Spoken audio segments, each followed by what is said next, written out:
آیا تاسو پوهیږئ چې نړۍ تر ټولو لوړ آی کیو لرونکي یا هوښیار هېوادونه کوم دي؟ لومړي نمبر ته به تاسو حیران شئ. په 5م نمبر کې استرالیا ده، چیرته چې اوسط آی کیو 104.15 ده. د ژوند متوازن سټایل او پیاوړی تعلیمي سیستم لري. په 4م نمبر کې ایران دی چې په اوسط ډول آی کیو 104.3 ده. په ساینس او ریاضیاتو کې پیاوړی کارکردګي لري. په 3م نمبر کې جاپان دی چې آی کیو 106.30 ده. ډیسپلین او دقت د هغوی پیژندنه ده.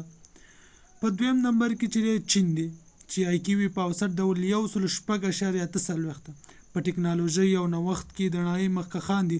اوس نمبر 1 جنوبي کوریا چې آی کیو په اوسط ډول 106.90 ده. د نړۍ تر ټولو قوي تعلیمي سیستم لرونکي دي. په ټوله نړۍ کې په آی کیو کې مخکښ هیوادونه د ختیځ اسیا هیوادونه دي لکه جاپان، چین، کوریا. ولی لامل یې دا دی چې د خلکو په کلتور کې سختو کارونو او ریاضیاتو ته زیات ارزښت ورکول کیږي.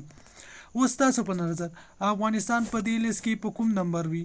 که معلومات لرئ په کمنټ کې ولیکئ.